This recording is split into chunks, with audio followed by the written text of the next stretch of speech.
اور یہ دوسرے کی مدد، یہ تو نا مسلمان کی خاص طور پر، اگر فی الواقع کوئی مظلوم تو کافر بھی ہے نا، مسلمان اس کی مدد بھی نہیں چھوڑتا۔ اللہ نے قرآن مجید میں فرمایا وَمَا لَكُمْ، تمہیں کیا ہو گیا، لا تقاتلون فی سبیل اللہ، تم اللہ کے راستے میں اس کا نام بلند کرنے کے لیے نہیں لڑتے۔ ایک لڑائی یہ ہے اللہ کا نام غالب کرنے کے لیے دنیا بھر کے لوگوں سے جنگ کرنا، ایک مقصد یہ ہے۔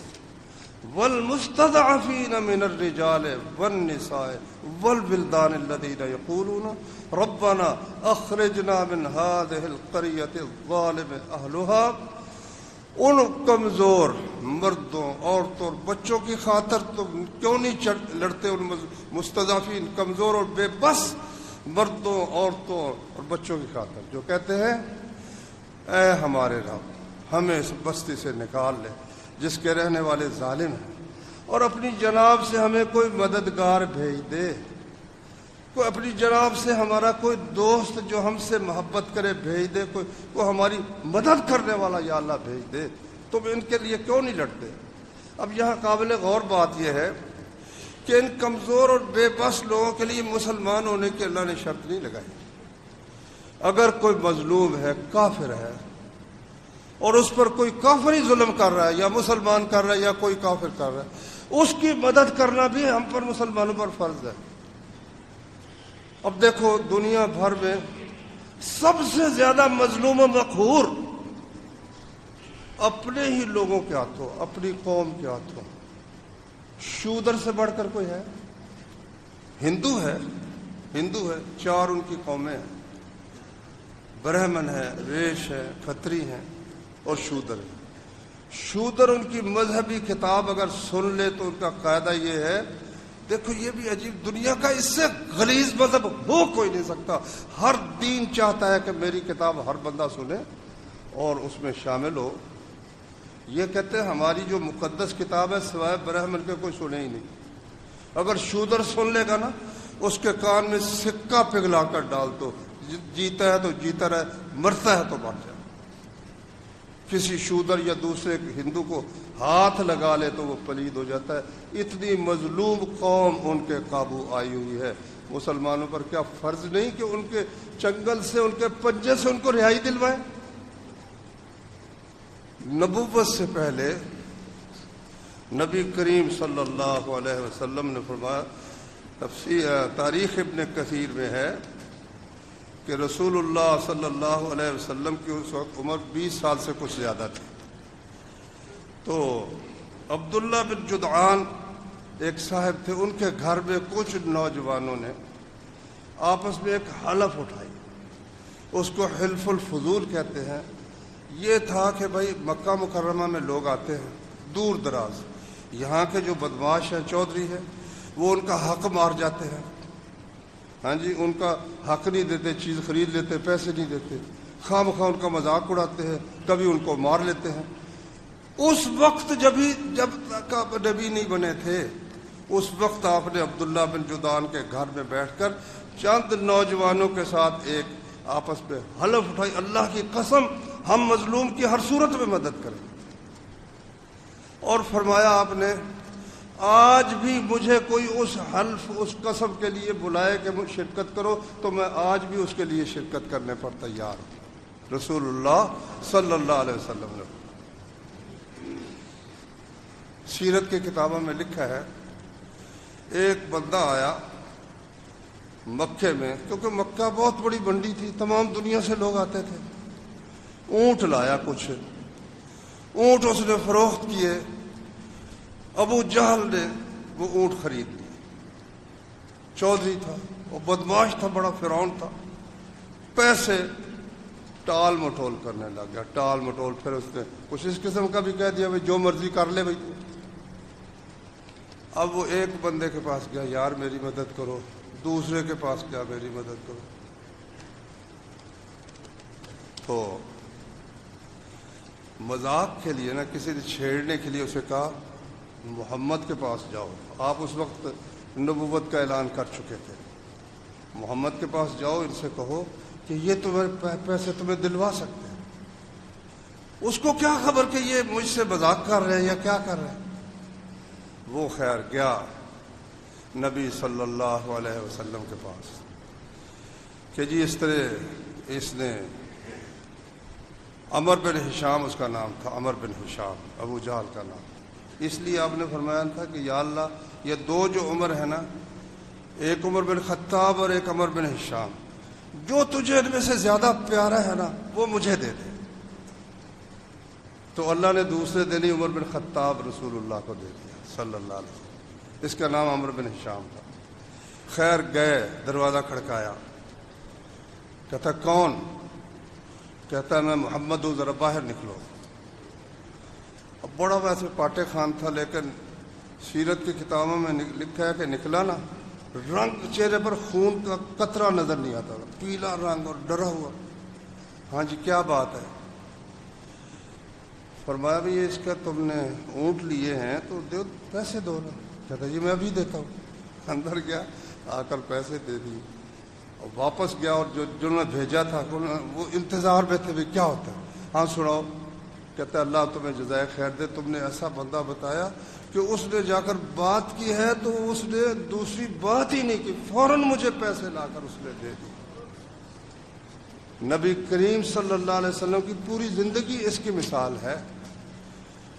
میں نے آپ کو پیچھے سنایا بھی تھا کہ مدینہ منورہ کے یہودی بنو قینقاع ایک عورت کی عزت خراب کرنے کے ارادے سے اس نے اس کی پردہ دری کی، پردہ کھول دیا۔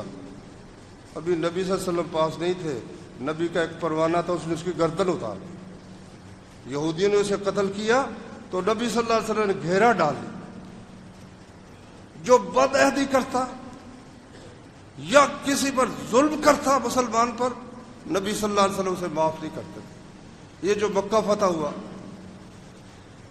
10 سال کے لیے صلح تھی، 10 سال کے لیے،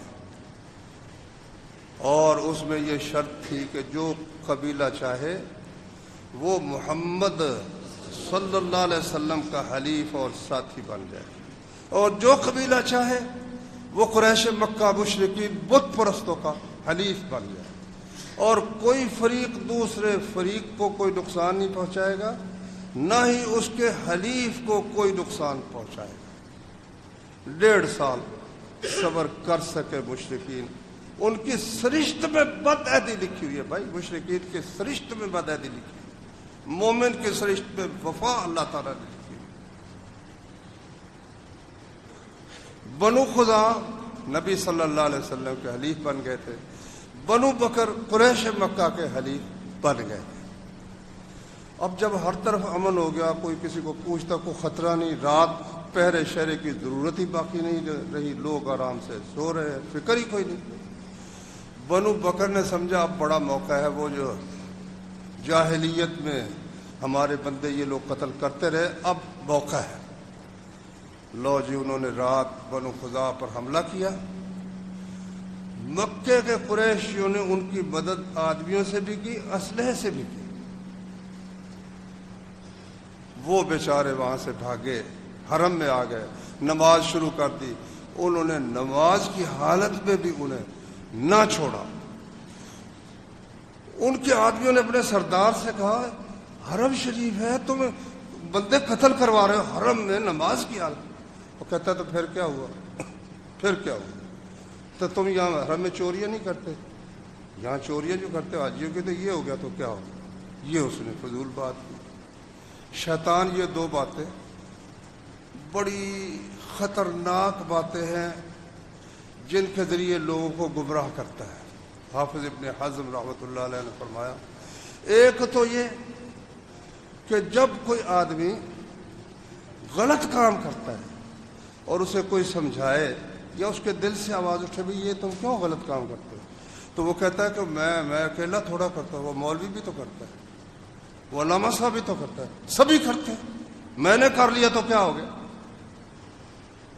کم عقل ہے تو، قیامت کے دن مولوی نے تیری جگہ کوئی نہیں پیش ہونا، مولوی اپنی جگہ پکڑا ہوا ہوگا، علامہ اپنی جگہ پکڑا ہوا ہوگا، شیخ الحدیث اپنی جگہ پکڑا ہوا ہوگا، تو اپنی جگہ پکڑا ہوا ہوگا۔ بہت بڑا یہ دھوکہ ہے شیطان کی طرف سے، یہ ایک بہانہ بنانا کہ تم نے کر لیا تو کیا ہوا۔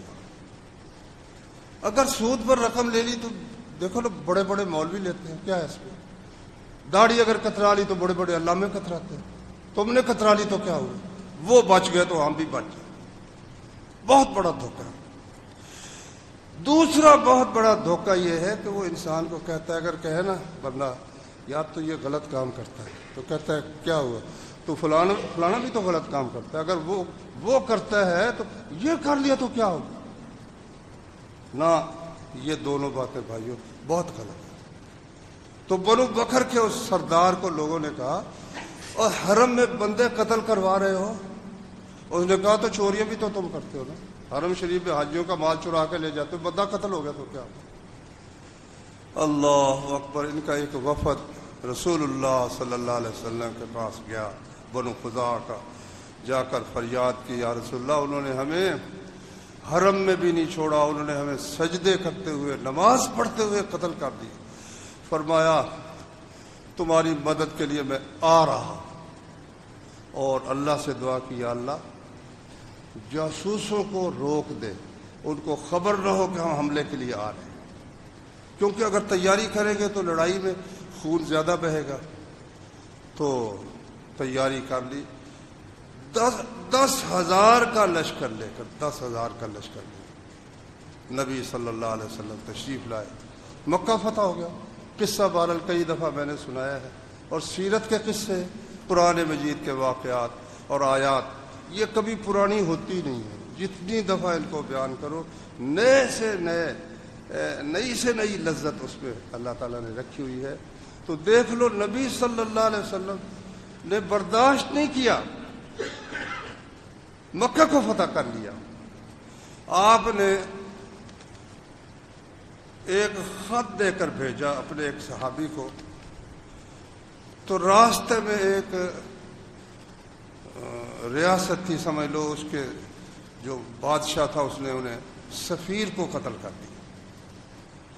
اب نبی صلی اللہ علیہ وسلم سے یہ برداشت نہیں ہوا کہ ان کا سفیر قتل ہو۔ آپ زیادہ سے زیادہ سب سے بڑی تعداد جو مہیا کر سکتے تھے، جو اس سے پہلے مہیا ہوئی نہیں تھی، خندق میں بھی کل بعض کہتے 3,000 مسلمان تھے، لیکن صحیح بات یہ ہے کہ وہ 1,000 تھے۔ صلح حدیبیہ میں بھی کتنے تھے؟ 1,400 تھے۔ 3,000 بندے تیار کیے، اور ان کا امیر اس شخص کو مقرر کیا جسے اپنا بیٹا پہلے بنایا ہوا تھا، پھر اللہ کے حکم سے اسے زید بن حارثہ کہنا شروع کیا، پہلے اسے زید بن محمد کہتے تھے۔ کہا اگر یہ شہید ہو جائے تو یہ میرا بھائی ہے، چچے کا بیٹا عبداللہ بن جعفر، یہ امیر ہوگا، یہ بھی شہید ہو جائے تو عبداللہ بن رواحہ ہوگا۔ جب اس علاقے میں پہنچے، حکم یہ دیا کہ ان کو کچل کر تم لے آنا ہے، اگر سب سے پہلے اسلام کی دعوت دو، مسلمان ہو جائے، ہماری ان کی جنگ ختم ہے، ٹھیک ہے، ہمارے بھائی، اگر انکار کرے تو کچل کر آ جاؤ۔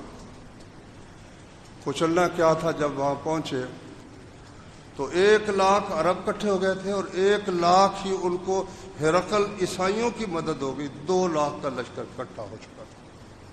اب 3,000 کہاں اور 2,00,000 کہاں؟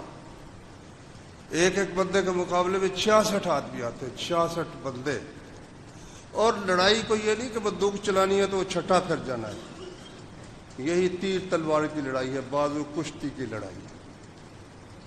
مسلمانوں نے مشورہ کیا کہ واپس چلے جاتے ہیں۔ عبداللہ بن رواحہ نے پھر ایک تقریر کی، سیرت کی کتابوں میں ان کی تقریر آتی ہے، انہوں نے کہا لوگوں، ہماری لڑائی قلت و کثرت کے ساتھ نہیں کہ ہم کم ہیں اور وہ زیادہ ہے، ہم ہمیشہ ہی کم ہوتے ہیں تو اللہ تعالیٰ ہمیں غلبہ عطا کرتا ہے۔ اور دوسری بات یہ ہے کہ ہم آئے ہیں جنت کی تلاش میں، ہمارا ہر کام جنت کی تلاش کے لیے ہے۔ دنیا کی زندگی تو ختم ہونے والی ہے بھائی، موت تو ہر شخص کو آنے والی ہے، تو سودا مل رہا ہے بھائی، دکان سجی ہوئی ہے، سودا شہادت کا مل رہا ہے، ہم کس طرح واپس چلے گئے؟ لو سارا لشکر تیار ہو گیا۔ پوری طرح سمجھ ہی نہیں آتی انہوں نے کیا کیا۔ بس انہوں نے حلقہ باندھ لیا اور 2 لاکھ کے ساتھ جنگ شروع کر دی.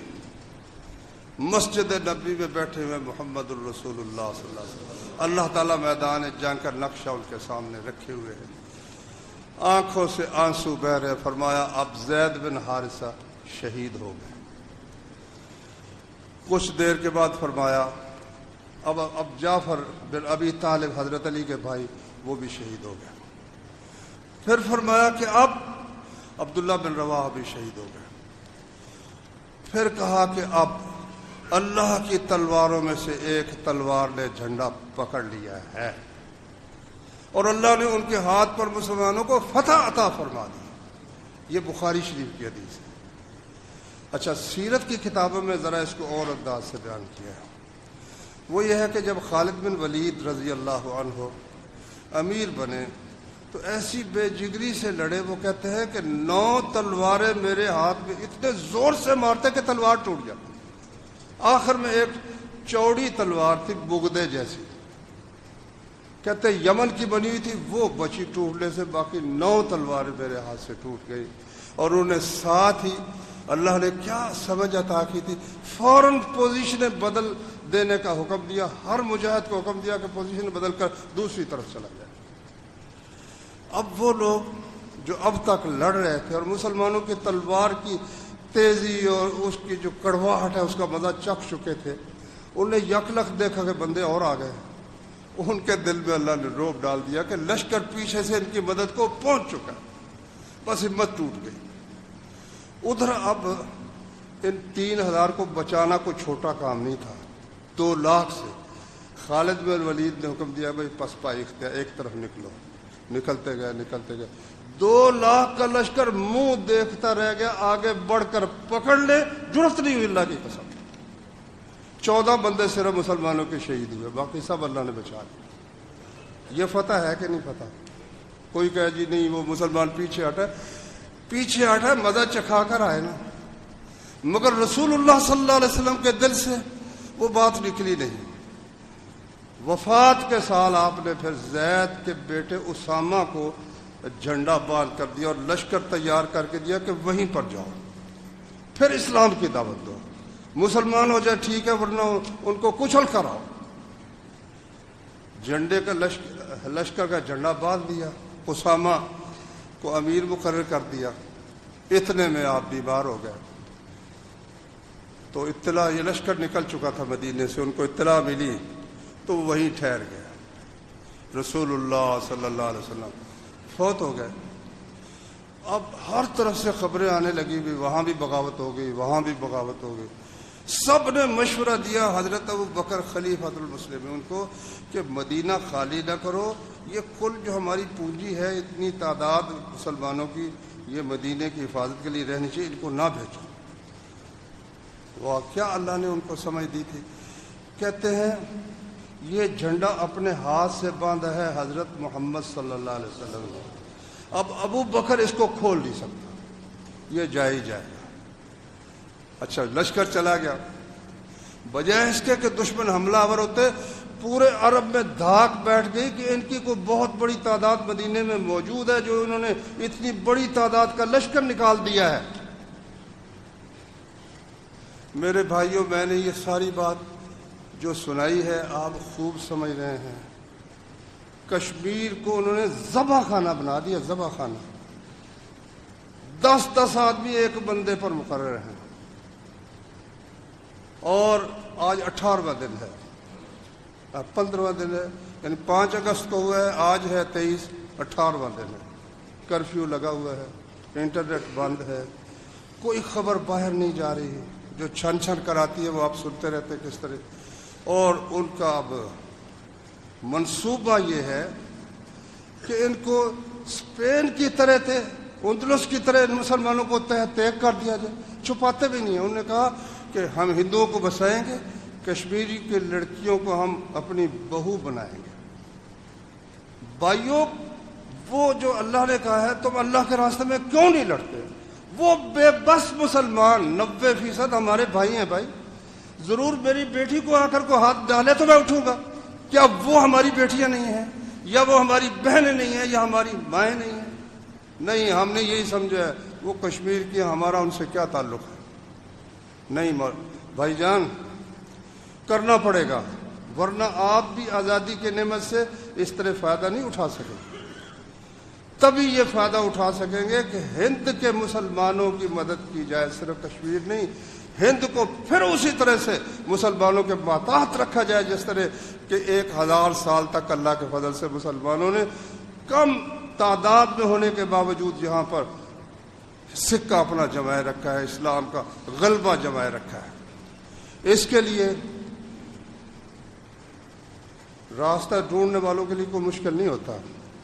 مجھے بتاؤ، جب افغانستان میں جنگ ہوئی، دنیا بھر میں روس نے ہر مسلمانوں کے ملک پر وہ ظلم ڈھا رکھا تھا نا، یعنی سرخ اندھیرا کر رکھا تھا. مصر میں بھی، پاکستان میں بھی اس کا طوفان آیا تھا، پیپلز پارٹی کی صورت میں، سوشلزم کی صورت میں، دین کا مذاق اڑانا، مولویوں پر پھپتیاں کسنا. اور ان ملکوں میں، شام میں، عراق میں، مصر میں تو حد سے بڑھ گیا. مصر سے ایک نوجوان چلا ہے، افغانستان میں بیوی بچوں سمیت آ گیا. اس نے یہاں سے کیا لینا ہے؟ کوئی یہاں سے کوئی جائیداد خریدنی ہے یا اسے تحفہ ملنا ہے؟ شہادت کی تمنا. جوق در جوق سعودی عرب کے شہزادے آئے، کویت کے شہزادے آئے، مصر کے مجاہدین آئے. تو یہ تو 2 قدم پر ہے بھائی.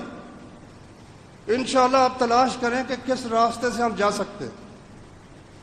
آپ کو وہ رستہ ملے گا جب مصر والوں کو مل سکتا ہے افغانستان میں آنے کا راستہ. درمیان میں وہ ہیں، پاسپورٹ بھی ہے، ویزے بھی ہیں، مشکلات بھی ہیں، پہرے بھی لگے ہوئے ہیں. جب دنیا بھر کے مجاہدین افغانستان میں آ سکتے ہیں تو مسلمان پاکستان کے کشمیر میں کیوں نہیں جا سکتے؟ جاتے رہے ہیں. ہندو، میں نے اس کی تقریر سنی مودی کی، اس نے کہا 1000 سال سے ہمیں وہ چوٹ نہیں لگی جو کشمیر میں ہمیں چوٹ لگ رہی ہے. یہ اس نے خود تسلیم کیا. وہ جو کشمیر میں چوٹ لگی ہے کس نے لگائی ہے بھائی بتاؤ؟ کس نے لگائی ہے؟ پاکستانی فوج نے لگائی ہے، مجاہدین نے لگائی ہے. مجاہدین اب بھی ہیں، اگرچہ ان پر پابندیاں ہیں، لیکن اگر اب ڈھونڈو گے نا انشاءاللہ مل جائیں گے. وہ تربیت بھی حاصل کرو اور یہ سمجھ کر کہ میں اپنی بیٹی کی، اپنی بہن کی پکار پر جا رہا ہوں، اپنے مظلوم مسلم کی مدد کے لیے جا رہا ہوں. انشاءاللہ کشمیر فتح ہوگا، دروازہ کھل جائے گا ہند کا. یہ باب الہند ہے اور فضیلت اس کی سنن نسائی میں رسول اللہ صلی اللہ علیہ وسلم نے بیان فرمائی. میری امت کی 2 جماعتیں ہیں، اللہ نے ان کو آگ پر حرام کر دیا ہے، آگ سے محفوظ کر دیا ہے. ایک وہ جماعت جو ہند سے لڑائی کرے گی اور ایک وہ جماعت جو عیسیٰ بن مریم علیہ السلام کے ساتھ ہوگی. پتہ بات اس کی کیا ہے؟ یہ جو مودی ہے اور اس کا جو ہے سیکنڈ امیت شاہ ہے یا کیا اس خبیث کا نام ہے، یہ ہندوتوا کے نام پر کہ کروڑوں جو خدا ہیں ان کو منوانے کے لیے، ہندو مذہب کو غالب کرنے کے لیے یہ لڑ رہے ہیں. تو مسلمان کو اللہ کا نام سر بلند کرنے کے لیے نہیں لڑنا چاہیے. اتنی بے عقلی کی بات کہ کروڑوں خدا ہے. ہماری بات تو بالکل فطرت کے مطابق ہے اور حق ہے کہ خدا ہے، اللہ ہے تو صرف ایک ہے، دوسرے کی عبادت حرام ہے. اس اللہ کی خاطر بدر میں ایک طرف علی رضی اللہ تعالیٰ تھے، ایک طرف ابو جہل تھا. لڑائی ان کی کسی مال دولت پر نہیں تھی، صرف اللہ کے ایک اللہ کی عبادت کرنی ہے یا لاکھوں کروڑوں کی کرنی. اس پر وہ جنگ تھی، اسی پر یہ جنگ ہے. اللہ تعالی ہمیں اپنے راستے میں جہاد کرنے کی توفیق عطا فرمائے. اللہ تعالی یا تو دنیا میں ہمیں سر بلند رہنے کی نعمت عطا فرمائے، یا اللہ ہمیں شہادت سے سرفراز فرما کر ہمیشہ کی جنتوں کی دولت عطا فرمائے.